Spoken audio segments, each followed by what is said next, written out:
So this is the Film Settings tab of FilmConvert, and this is where all the image adjustment functions are located. In the top right, we've got the camera section. So this shot was shot on a Canon 5D Mark II. You've got an exposure control which is applied to the image before any of the film emulation happens. And you also have a color temperature control, so you can make an adjustment to make it warmer or cooler. And if you want to get back to where you started, hit the reset button, which will take you to no exposure adjustment and daylight color temperature. So the second section is where all the magic happens. This is where you choose your film stock and the associated grain and color. So we're looking at the Canon 5D II footage through an emulation of Kodak Vision 3 5207.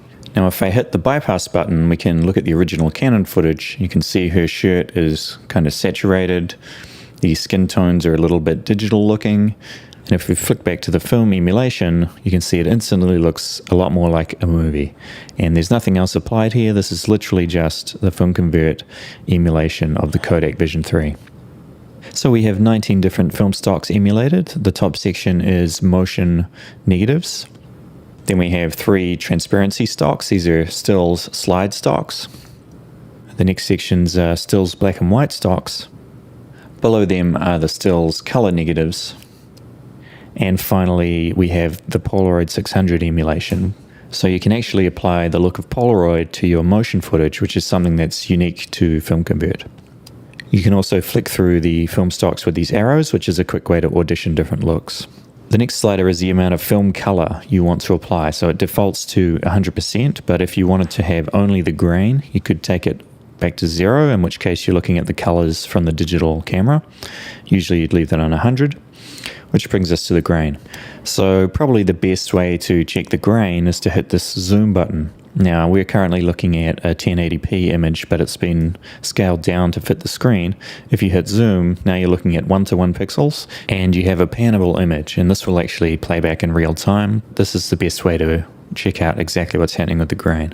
So if you take it to 0, you're now looking at just the colors of the film stock. This would be a good option if you're not a fan of grain. Otherwise you can take it all the way up to 200% for a super grainy look. The final control in the film stock section is grain size, and you can choose from all of the common motion formats. 35mm full frame will have the smallest grain particles. Super 16 will be quite a lot larger, and the largest of all is the 8mm stock, which will look a lot like a home movie from the 70s or 60s. Moving on down the screen, we have the standard 3-way color corrector. You can adjust the overall color balance of the midtones, highlights, and shadows, as well as adjusting their overall gain or lift. If you want to get back to where you started, hit the X to reset.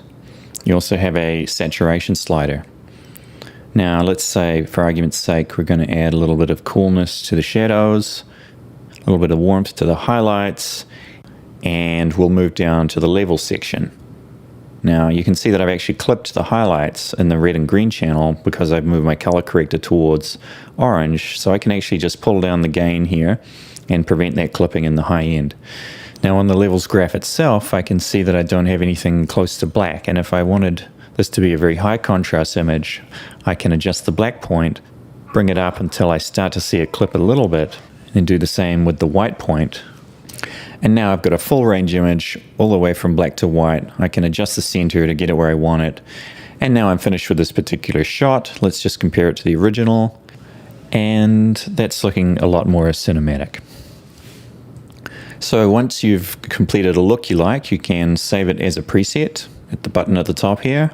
And now it appears in my presets window down the bottom left. And the presets window, there are factory presets and user presets. You see this one has a number 3 on it, and that number 3 is also applied to the shot that's in the viewer. So with any given reel of footage, you're going to have a lot of shots that were shot on the same setup. So you have a couple of tools here for applying the same look to multiple shots. Select all and select right. If I click the select right button, it's going to select every single shot to the right of the shot where I'm at. I can then click the number 3 preset thumbnail, and that will now apply the number 3 preset to all the selected shots. I can then go and select the next setup, make any adjustments I need to make, save this as a preset, and that's preset 4, and now select right again and then click the preset 4 thumbnail, and I've applied preset 4 to all the subsequent shots. And so you can see you can quite quickly go through a reel and apply different looks to the different footage you've got. One last feature for those working in film workflows: if you're trying to match digital camera footage to scanned film footage, you can choose to use StatusM log as the output format. And this is a log format, kind of green looking, and it will match what came off of the Arri scanner. So here are some renders from the footage we've been using. This is just straight out of the camera and straight out of FilmConvert, no color corrector or levels applied.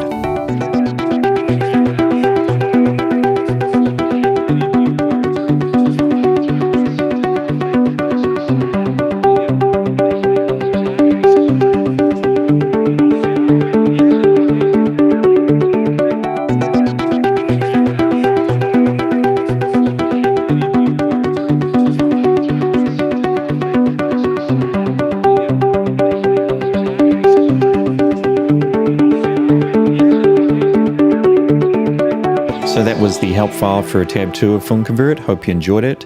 Be sure to check out the other videos and download the app at filmconvert.com. Thanks for watching.